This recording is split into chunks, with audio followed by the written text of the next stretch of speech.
आज का टॉपिक है त्रिभुज। ठीक है, त्रिभुज को हम लोग समझते हैं क्या होता है त्रिभुज। तो ये हमने एक बंद आकृति बनाई और हमने नाम दिया ए बी और सी।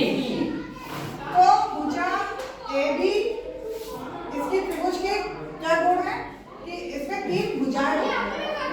और तीन भुजाएं, तीन भुजाएं बताओ। एक तो हो गई ए बी, बी सी सी ए, यानी कि तीन भुजाएं।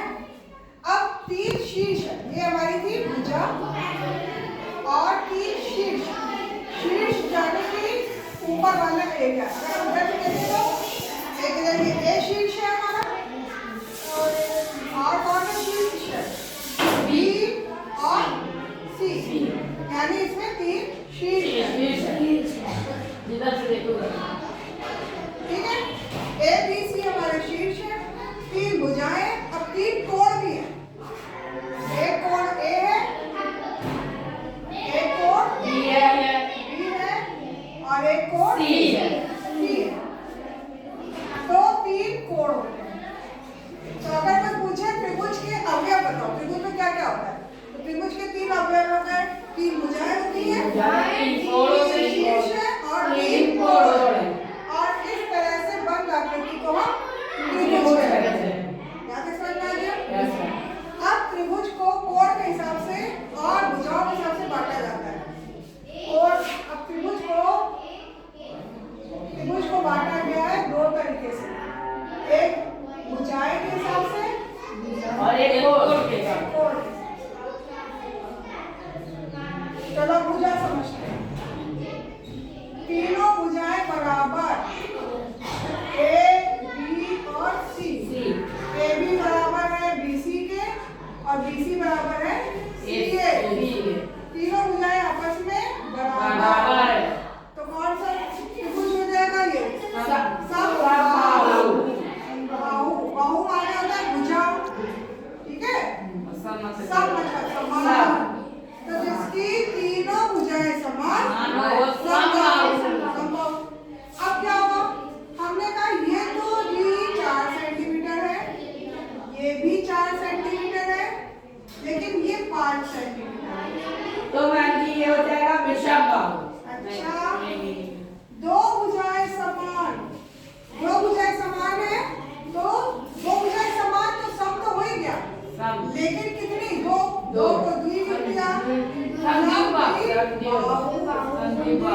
तो ये त्रिभुज कौन सा हुआ हमारा? समद्विबाहु। अब भुजा के हिसाब से दो भुजाएं में सीख ली, समबाहु। तीनों भुजाएं समान, दो भुजाएं समान। अब तीनों भुजाएं अलग अलग है, एक अलग जाड़ी, एक अलग जाड़ी। तो मैम जी विषमबाहु। हाँ, ये 5 है, नीचे है, तब क्या हुआ? विषमबाहु। जब तीनों भुजाएं असमान तो हुआ विषमबाहु। समझ में आ गया? ये तो भुजा के हिसाब से हो गए। अब कोण के हिसाब से देख लेते हैं।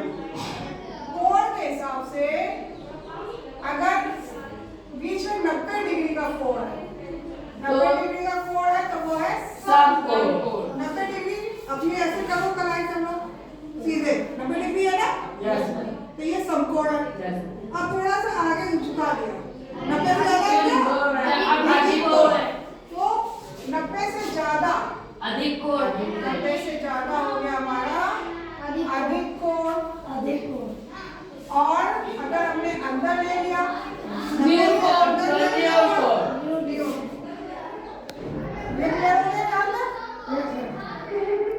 न्यून कोण होगा 90 डिग्री से कम। समझ में आ गया? अब दो सवाल पूछेगा। ठीक है, हमारा ये कोण है 45 डिग्री। कौन सा त्रिभुज है? न्यून कोण वाला। अगर कोण दी है न्यून, ये 90 डिग्री है, एंगल बी 90 डिग्री। कौन सा हुआ ये? समकोण। एंगल बी है नहीं, एंगल बी है 35 डिग्री। अधिक कोण, न्यून कोण। 35